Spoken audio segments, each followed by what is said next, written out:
ಜಗಕ್ಕೆಲ್ಲ. ಎಷ್ಟನೇ ದಿವಸದ ಪುರಾಣ್ರಿಪ್ಪ ಇವತ್ತು? ಎಷ್ಟನೇ ತಮ್ಮ?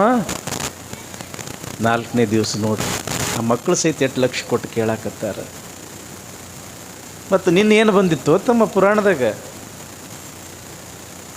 ಇವತ್ತೊಬ್ಬ ತಂಗಿ ಮಠಕ್ಕೆ ಬಂದಾಳ್ರಿ. ನಮಸ್ಕಾರ ಮಾಡಿದಳು. ಅಪ್ಪರ ಒಂದು ಮಾತ್ರಿ ಅಂದಳು. ಏನ ತಂಗಿ? ನಾ ಗಂಡನ ಹೆಸರು ಹೇಳಲೆ ಅಂತ ಹೇಳಂದ್ರು. ಅಲ್ಲ ನಿನ್ನ ಅಲ್ಲಿ ತೊಟ್ಟಲು ಕಾರ್ಯಕ್ರಮ ಇತ್ತು, 4 ಮಂದ್ಯಾಗ ಹೇಳೋದು ಬಿಟ್ಟು ಇಲ್ಲಿ ಬಂದು ಹೇಳ್ತೀಯಲ್ಲ ತಂಗಿ ಅಂತ ಹೇಳಂದೆ.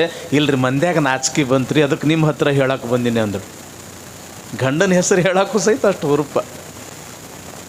ಯಾವ ವಿಚಾರ ಬಂದಿತ್ರಿ ಅವ ನಿನ್ನೇನಿತ್ರಿವ ಕಾರ್ಯಕ್ರಮ? ತೊಟ್ಟಲು ಕಾರ್ಯಕ್ರಮ. ಚಂದ ಗಟ್ಟಿಯಾಗಿ ಹೇಳ್ಬೇಕು, ಅಗ್ದಿ ನಾಚಬಾರ್ದು. ಧರ್ಮದ ವಿಷಯದೊಳಗೆ ಎಂದೂ ನಾಚಬಾರ್ದು. ಹೌದಲ್ರಿ? ನೀರು ಥರ ಎಳಗೆ ನೋಡ್ಬೇಕು ನಿಮ್ಮ ಗದ್ದಲ. ಹೌದಲ್ರಿ? ನೀರು ತರುವಾಗ ಬಾಯಿ ಊರಿಗೆ ಕೇಳಿಸ್ತಿರ್ತದ. ಹೌದಲ್ರಿ? ತೊಟ್ಟಲು ಕಾರ್ಯಕ್ರಮ. ಏನಂತ ಹೆಸರಿಟ್ರಿ ಕೂಸಿಗೆ? ಬಸವಣ್ಣ. ನೋಡ್ರಿ ಹೆಸರು ಎಷ್ಟು ಸುಂದರ ಅದ, ಅದು ಎಷ್ಟು ಅದ್ಭುತ ಅದ. ಬಸವಣ್ಣ. ಅಲ್ಲಮ ಪ್ರಭುದೇವರು ಹೇಳ್ತಾರೆ, ಬ ಎಂಬಲ್ಲಿ ಭವ ಹರಿಯಿತ್ತು, ಸ ಎಂಬಲ್ಲಿ ಸರ್ವಜ್ಞನಾದೇನು, ವ ಎಂಬಲ್ಲಿ ವಚಿಸುವಡೆ ಚೈತನ್ಯಾತ್ಮಕನಾದೇನು. ಇಂತಿ ಬಸವಾಕ್ಷರತ್ರಯ ಎನ್ನ ಸರ್ವಾಂಗದಲ್ಲಿ ತೊಳಗಿ ಬೆಳಗುವದ ಕಂಡು ಆನು ನೀನು ಬಸವಾ ಬಸವಾ ಬಸವಾ ಎನ್ನುತ್ತಿರ್ದೆನಯ್ಯ ಗುಹೇಶ್ವರ ಅಂತ. ಅಂದ್ರೆ ಅಷ್ಟು ದೊಡ್ಡ ಶಕ್ತಿ ಅದು ಬಸವ ಅನ್ನೋ ಶಬ್ದದೊಳಗೆ. ಎಲ್ಲ ತಾಯಂದರು ಕೂಡಿ ಮುತ್ತೈದೆಯರು ಕೂಡಿ ಭಾಳ ಚಂದ ಕಾರ್ಯಕ್ರಮ ಮಾಡಿದ್ರು. ನಮ್ಮ ಕಮಿಟಿಯವರು ಭಾಳ ಅದ್ಭುತವಾಗಿ ಅದನ್ನು ನಡೆಸಿಕೊಟ್ರು. ಜೋರಾದ ಚಪ್ಪಾಳೆಯೊಂದಿಗೆ ನಮ್ಮ ಕಮಿಟಿ ಜನರಿಗೆ ನಾವು ಗೌರವಿಸೋಣ.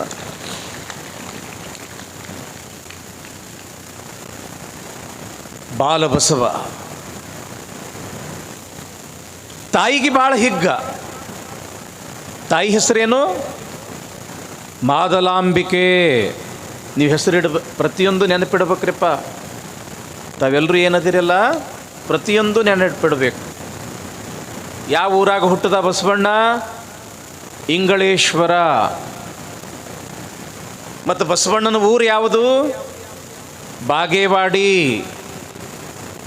ಬಸವಣ್ಣನ ತಂದಿ ಹೆಸರೇನು? ಮಾದರಸ. ತಾಯಿ ಹೆಸರೇನು? ಮಾದಲಾಂಬಿಕೆ. ಅಕ್ಕನ ಹೆಸರೇನು? ನಾಗಲಾಂಬಿಕೆ. ಹೌದಲ್ಲ? ಆ ಕೂಸುಗಳು ಎಷ್ಟು ಚಂದ ನೆನಪಿಟ್ಟಾರ ನೋಡ್ರಿ. ಚಪ್ಪಾಳಿ ಹೊಡ್ರಿ. ಇದಕ್ಕೆ ಯಾವ ಜನ್ಮ ಅಂತ ಕರೀತಾರೆ ತಂಗಿ? ಮನುಷ್ಯ ಜನ್ಮ ಅಂತ ಕರೀತಾರೆ. ಹೌದಲ್ಲ? ನಮ್ಮ ಜನ್ಮ ನಿಮ್ಮ ಜನ್ಮ ಯಾವ ಜನ್ಮ ಇದು? ಮನುಷ್ಯ ಜನ್ಮ ಅಂಥೇಳಿ ಯಾಕೆ ಕರೆದ್ರಿ ಇದಕ್ಕೆ? ಮರುವಿನ ಜನ್ಮ. ಇದು ಮರ್ತು ಬಿಡ್ತದ. ಯಾವುದು ಜನ್ಮ ಮರ್ತು ಬಿಡ್ತದ ಆ ಜನ್ಮಕ್ಕೆ ಮರುವಿನ ಜನ್ಮ ಅಂತ ಕರೀತಾರೆ. ಅದಕ್ಕೆ ಮನುಷ್ಯ ಜನ್ಮ ಅಂತ ಕರೀತಾರೆ. ಪಾಠ ಪ್ರವಚನದೊಳಗೆ ಮ್ಯಾಲಿಂದ ಮ್ಯಾಲ ಕೇಳೋದು ಯಾಕೆ ಅಂತಂದ್ರೆ ಮರಿಬಾರ್ದು ಮರಿಬಾರ್ದು ಮರಿಬಾರ್ದು. ಏನೋ ಅಂತಾರಲ್ಲ ಗಾದಿ ಮಾತು, ಹೊಳ್ಯಾಗ ಹುಣಸೆ ಹಣ್ಣು ತೊಳೆದಂಗೆ ಆತ್ರಿ ಅಪ್ಪಾರ ಅಂದ್ರೆ ಅದೇನು ಹುಳಿ ಆಗಲಿಲ್ಲ, ಎಲ್ಲ ನಿರರ್ಥಕ ಆತು ಅಂತ ಅರ್ಥ. ಅದು ಮರಿಬಾರ್ದು ಅನ್ನೋ ಕಾರಣಕ್ಕಾಗಿ ತಂಗಿ ಏನು ಕೇಳಿದೆ? ಒಬ್ಬಕ್ಕಿ ಗಂಡ ಸತ್ತಂತಮ್ಮ. ಎಲ್ಲರೂ ಬರೋರು, ತಂಗಿ ನಿನ್ನ ಗಂಡ ಹೆಂಗೆ ಸತ್ತ, ನಿನ್ನ ಗಂಡ ಹೆಂಗೆ ಸತ್ತ ಹೇಳಿ ಹೇಳಿ ಹೇಳಿ ಆಕಿಗೆ ಸಾಕಾತು. ಕಡೆಗೆ ಪೊಲೀಸರು ಇನ್ಕ್ವೈರಿಗೆ ಬಂದರು. ಏನೋ ತಂಗಿ ನಿನ್ನ ಗಂಡ ಹೆಂಗೆ ಸತ್ತ? ತಲೆ ಕೆಟ್ಟಿತ್ತಕ್ಕಿಗೆ ಹೇಳಿ ಹೇಳಿ. ನೋಡ್ರಿ ಸಾಹೇಬ್ರ, ಮನುಷ್ಯಾಗ ಮರು ಅನ್ನೋದು ಭಾಳ ಕೆಟ್ಟ್ರಿ. ನನ್ನ ಗಂಡ ಕೆಟ್ಟ ಮರುಗೇಡಿದ್ದನ್ರಿ. ಉಸಿರು ತೊಗೊಂಡನ್ರಿ, ತೊಗೊಂಡಿದ್ದು ಉಸಿರು ಹೆಂಗೆ ಬಿಡ್ಬೇಕು ಅನ್ನೋದು ಮರ್ತನ್ರಿ, ಸತ್ತನ್ರಿ.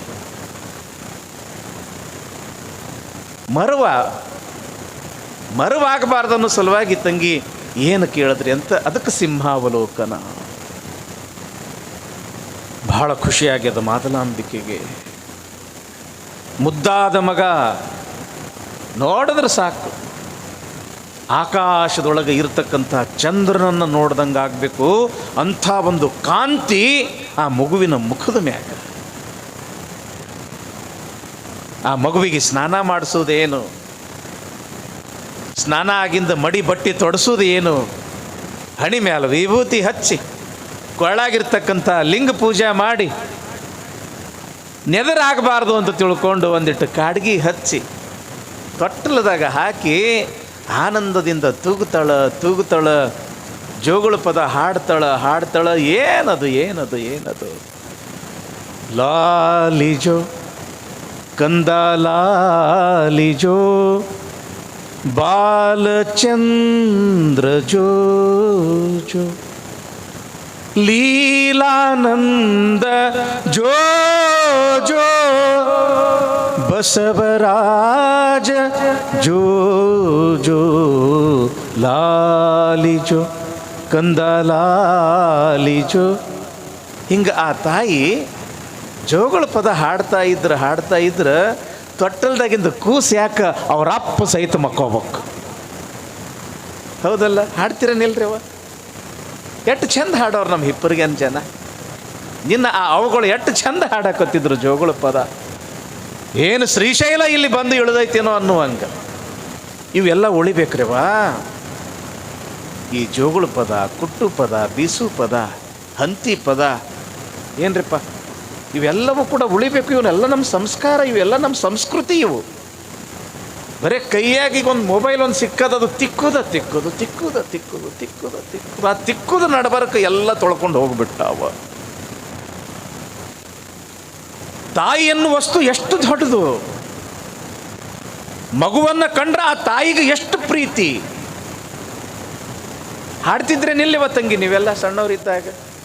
ಆಡಿ ಬಾ ನನಕಂದ ಅಂಗಾಲ ತೊಳೆದೇನ ತೆಂಗಿನ ಕಾಯಿ ತಿಳಿ ನೀರ ತಕ್ಕೊಂಡ ಬಂಗಾರದ ಮುಖವ ತೊಳೆದೇನ. ಆ ಗರತಿಯ ಭಾವ ಎಷ್ಟರ ದೊಡ್ಡದಿರ್ಬೇಕು. ಏನು ಬಯಸ್ತಾಳ ಆ ತಾಯಿ? ನನ್ನ ಮಗ ಹೆಂಗಾಗಬೇಕು, ನನ್ನ ಮಗ ಹೆಂಗಿರಬೇಕು. ಮಾದಲಾಂಬಿಕೆ ಒಬ್ಬವಳೇ ಅಲ್ಲ, ಪ್ರತಿಯೊಬ್ಬ ತಾಯಿಯ ಒಂದು ಹೃದಯವೂ ಕೂಡ ನನ್ನ ಮಗ ದೊಡ್ಡವನಾಗಬೇಕು, ದೊಡ್ಡ ವ್ಯಕ್ತಿ ಆಗಬೇಕು. ಎಂಥ ವ್ಯಕ್ತಿ? ಆಚಾರ ಕರಸಾಗು, ನೀತಿಗೆ ಪ್ರಭುವಾಗು, ಮಾತಿನಲ್ಲಿ ಚೂಡಾಮಣಿಯಾಗು ನನಕಂದ ಜ್ಯೋತಿ ನೀನಾಗು ಜಗಕ್ಕೆಲ್ಲ. ಆಚಾರ ಅಂತಂದ್ರೆ ಒಳ್ಳೆಯ ನಡತೆ, ಒಳ್ಳೆಯ ನಡತೆ. ನನ್ನ ಮಗ ಗುಟ್ಕಾ ತಿನ್ನಬಾರ್ದು, ತಂಬಾಕು ತಿನ್ನಬಾರ್ದು, ಶರೆ ಕುಡಿಬಾರ್ದು, ಇಸ್ಪೇಟ್ ಆಡಬಾರ್ದು, ಓಸಿ ಆಡಬಾರ್ದು, ತಿನ್ನಬಾರ್ದು, ಹೋಗಬಾರ್ದು, ಕಡೆಗೆ ಹೋಗಬಾರ್ದು. ಎಲ್ಲ ತಾಯಿ ಬಯಸ್ತಾರೇನಿಲ್ಲ? ಏನು ಕೆಟ್ಟಾಗಬೇಕು, ಅಂಥದ್ದು ತಿನ್ನಬೇಕು, ಇಂಥದ್ದು ತಿನ್ನಬೇಕು, ಅದನ್ನು ಕೊಡಬೇಕು, ಇದನ್ನು ಕುಡಿಬೇಕು. ಯಾವ ತಾಯಿನೂ ಕೂಡ ಬಯಸುವುದಿಲ್ಲ. ಆಚಾರಕ್ಕೆ ಅರಸಾಗಬೇಕು. ಆಚಾರ ಅಂತಂದ್ರೆ ಒಳ್ಳೆಯ ನಡತೆ. ಊರಾಗಿದ್ದ ಜನ ಎಲ್ಲ ಹೌದು ಅನ್ಬೇಕು. ಯಾವ ತಾಯಿ ಆದರೂ ಕೂಡ ಹಡ್ದಾಳಪ್ಪ ಈ ಕೂಸಿಂದ ಅಂತ ತಿಳ್ಕೊಂಡು ಅವನನ್ನು ಇಡೀ ಊರು ಮೆಚ್ಚಬೇಕು. ಅದಕ್ಕೆ ಆಚಾರ ಕರಸಾಗು, ನೀತಿಗೆ ಪ್ರಭುವಾಗು. ನೀತಿ, ಆತ ನಡ್ಕೊಳ್ತಕ್ಕಂಥ ನೀತಿ ಹೆಂಗ ಅಂತಂದ್ರೆ ಇರಬೇಕಪ್ಪ, ಅವನಂಗಿರ್ಬೇಕು. ಏನು ಧರ್ಮದ ಹಾದಿಯಾಗ ನಡೀತಾನ, ಏನು ಧರ್ಮದ ಕಾರ್ಯಗಳನ್ನು ಮಾಡ್ತಾನ, ಏನು ಜೀವನದೊಳಗೆ ಒಳ್ಳೆಯ ತತ್ವ ಆದರ್ಶಗಳನ್ನು ಅಳವಡಿಸಿಕೊಂಡಾನ ಅಂತ ತಿಳ್ಕೊಂಡು ಎಲ್ಲರೂ ಹೌದು ಅನ್ನಬೇಕು. ನೀತಿಗೆ ಪ್ರಭುವಾಗು. ಅಷ್ಟೇ ಅಲ್ಲ, ಮಾತಿನಲ್ಲಿ ಚೂಡಾಮಣಿಯಾಗು ನನ್ನ ಕಂದ. ಚೂಡಾಮಣಿ ಅವ ಮಾತಾಡಿದ್ರೆ ಸಾಕು ಬೆಳದಿಂಗಳು ಚೆಲ್ಲದಂಗಾಗಿರ್ಬೇಕು. ಅವ ಮಾತಾಡಿದ್ರೆ ಸಾಕು ನಮ್ಮ ಮನಸ್ಸಿನೊಳಗೂ ಕೂಡ ಬೆಳಕಾಗಿರಬೇಕು. ಅವ ಮಾತಾಡಿದ್ರೆ ಸಾಕು ಮನಸ್ಸು ತಂಪಾಗಬೇಕು. ಹೇಳ್ತಾರಲ್ಲ, ವಾಣಿ ಐಸಾ ಬೋಲಿಯೇ ಜೋ ಮನವಾ ಶೀತಲ್ ಹೋಯ್, ಅವರನ್ನು ಕೋ ಶೀತಲ್ ಕರೆ ಆಪಹೂ ಶೀತಲ್ ಹೋಯ್. ಅವ ಮಾತಾಡಿದ್ರೆ ಸಾಕು ತಂಪು.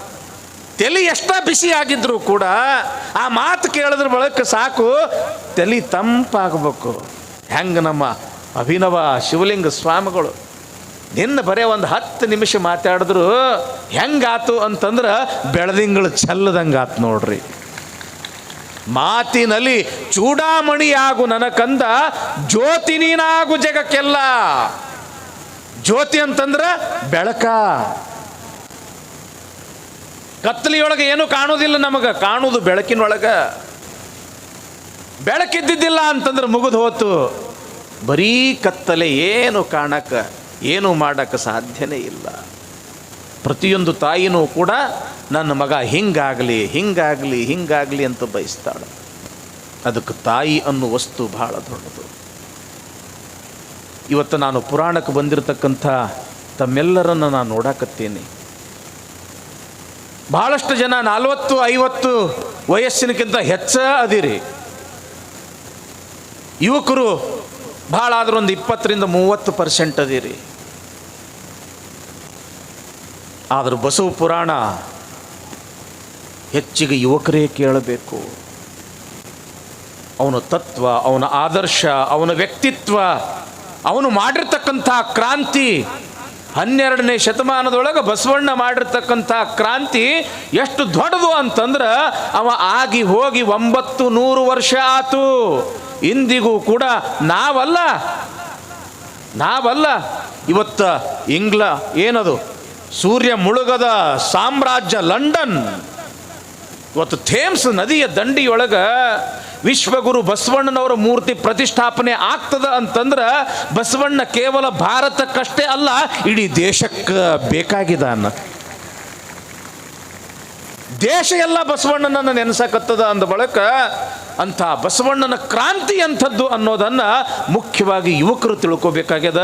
ಅದಕ್ಕೆ ಬಸವ ಪುರಾಣ ಅಂತಂದ್ರೆ ಇದು ಯುವಕರು ಕೇಳತಕ್ಕಂಥ ಪುರಾಣ. ಇದು ಹೆಚ್ಚಿನ ಸಂಖ್ಯೆಯೊಳಗೆ ಯುವಕರು ಬರಬೇಕು, ಮುಂದೆ ಬರಬೇಕು, ಕುಂಡ್ರಬೇಕು, ಕೇಳಬೇಕು.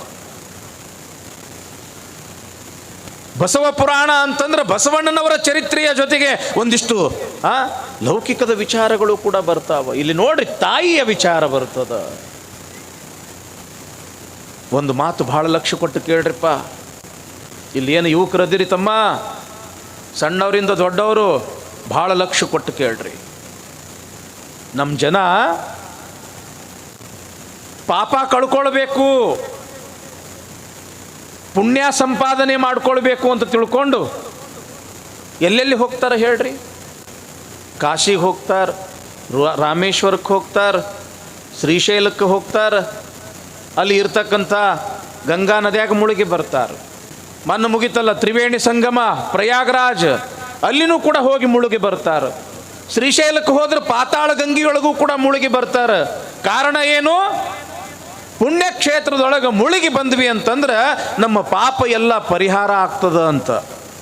ಆದ್ರೆ ಒಂದು ಮಾತು ಮಾತ್ರ ಬಹಳ ಲಕ್ಷ್ಯ ಕೊಟ್ಟು ಕೇಳ್ರಿ ತಮ್ಮ, ನಮ್ಮನ್ನು ಹಡೆದಿರ್ತಕ್ಕಂಥ ತಾಯಿಯ ಮಡಿಲು ಎಂಬತಕ್ಕಂಥದ್ದು ಏನದ ಅಲ್ಲ, ಆ ತಾಯಿಯ ಮಡಿಲಿಗಿಂತ ಪುಣ್ಯಕ್ಷೇತ್ರ ಈ ಪ್ರಪಂಚದೊಳಗೆ ಯಾವುದು ಕೂಡ ಇಲ್ಲ.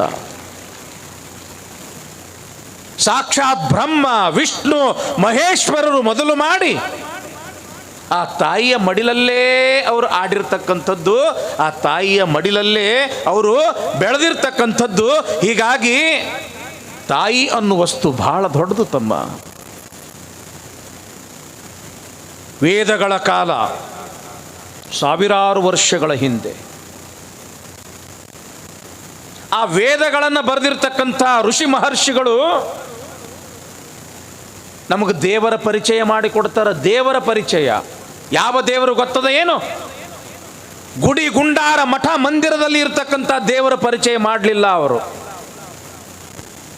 ನಮ್ಮ ಕಣ್ಣು ಎದುರುಗಡೆ ಇರ್ತಕ್ಕಂಥ ದೇವರುಗಳ ಪರಿಚಯ ಮಾಡಿದ್ರು. 4 ದೇವರುಗಳ ಪರಿಚಯ. ಆ ದೇವರುಗಳ ಪರಿಚಯ ಮಾಡೋದಕ್ಕಿಂತ ಮುಂಚೆ ಒಂದು ಮಾತು ಹೇಳಿ ಪರಿಚಯ ಮಾಡ್ತಾರೆ ಅವರು. ಸತ್ಯಂ ವದ ಧರ್ಮಂ ಚರ ಸ್ವಾಧ್ಯಾನ್ನ ಪ್ರಮದ ಶ್ರದ್ಧೆಯ ದೇಯಂ.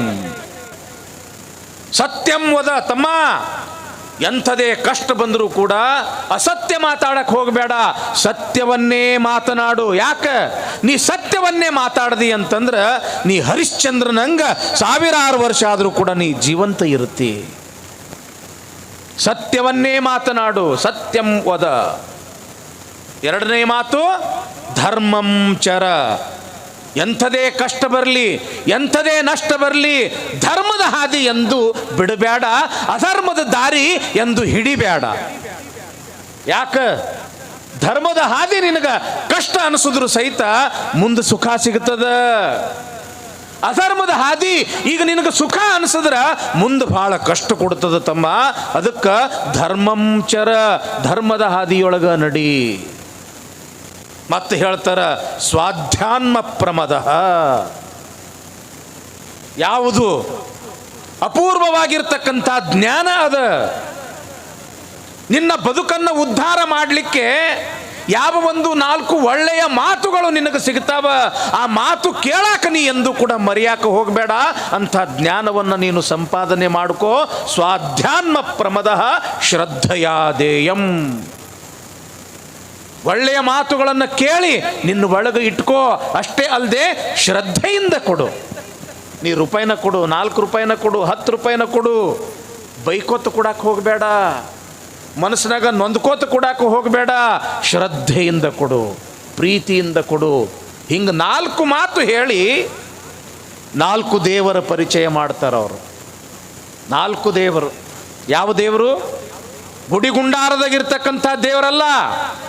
ಹೇಳ್ತಾರೆ ಅವರು, 1ನೆಯ ದೇವರು ಮಾತೃದೇವೋಭವ. ನಿನ್ನನ್ನು ಹಡೆದಿರ್ತಕ್ಕಂಥ ತಾಯಿ ಅದು ನಿನ್ನ ಪಾಲಿನ 1ನೆಯ ದೇವರು. ಪಿತೃದೇವೋಭವ, ನಾನು ಕಾಣದೇ ಇರ್ತಕ್ಕಂಥ ಪ್ರಪಂಚ ನೀನಾದರೂ ಕೂಡ ನೋಡು ಅಂತ ತಿಳ್ಕೊಂಡು ತನ್ನ ಹೆಗಲ ಮೇಲೆ ನಮ್ಮನ್ನು ಹೊತ್ಕೊಂಡು ಈ ಪ್ರಪಂಚವನ್ನು ತೋರಿಸಿರ್ತಕ್ಕಂಥ ತಂದೆ ಆತ 2ನೆಯ ದೇವರು. ಆಚಾರ್ಯ ದೇವೋಭವ, ನಿನಗ ತಿದ್ದಿ ಬುದ್ಧಿ ಹೇಳಿ ಬಡದು ಬೈದು ಝೇಂಕಿಸಿ, ಏತಮ್ಮ ಇದಲ್ಲ, ನೀ ನಡಿಯಾಕತ್ತಿದ್ದು, ನೀ ಮಾಡಾಕತ್ತಿದ್ದು ಇದು ಅಧರ್ಮ ಅದ, ಇದು ತಪ್ಪದ ಅಂತ ತಿಳ್ಕೊಂಡು ತಿದ್ದಿ ಬುದ್ಧಿ ಹೇಳ್ತಕ್ಕಂಥ ಗುರುಗಳು ಏನದಾರಲ್ಲ ಅವರು 3ನೆಯ ದೇವರು. ಆಚಾರ್ಯ ದೇವೋಭವ 3ನೆಯ ದೇವರು. ಇನ್ನು ಕೊನೆಯ ದೇವರು ಯಾರು? ಅತಿಥಿ ದೇವೋಭವ. ಯಾರಾದರೂ ನಿನ್ನ ಮನೆ ತನಕ ಬಂದಿರತಕ್ಕಂಥ ವ್ಯಕ್ತಿಗಳು ಅವರು ಯಾರೇ ಇರಲಿ, ಅವರನ್ನು ನೀನು ಪ್ರೀತಿಯಿಂದ ಬರಮಾಡಿಕೊಳ್ಳು. ಯಾರು ನಿನ್ನ ಮನೆಗೆ ಅತಿಥಿಗಳು ಬರ್ತಾರ ಅವರಿಗೆ ಸತ್ಕಾರ ಮಾಡು. ನಿನ್ನ ತನಕ ಬಂದಿರತಕ್ಕಂಥ ವ್ಯಕ್ತಿಗಳ ಮನಸ್ಸನ್ನ ನೀ ಎಂದಿಗೂ ಕೂಡ ನೋಯಿಸಬೇಡ. ಯಾಕ? ಅವರು ದೇವರ ಸ್ವರೂಪ ಅದಾರ. ಅದಕ್ಕೆ ಮಾತೃದೇವೋಭವ, ಪಿತೃದೇವೋಭವ, ಆಚಾರ್ಯ ದೇವೋಭವ, ಅತಿಥಿ ದೇವೋಭವ. ಮೊದಲನೇ ದೇವ್ರನ್ನ ತಾಯಿ ತಮ್ಮ. ನಮಗೆ ತಾಯಿ ಬಿಟ್ಟರೆ ಮತ್ತೆ ಬೇರೆ ದೇವರು ಇಲ್ಲ ತಮ್ಮ. ಇಸ್ಲಾಂ ಧರ್ಮದೊಳಗೆ ಒಂದು ಪವಿತ್ರ ಗ್ರಂಥ ಬರ್ತದೆ.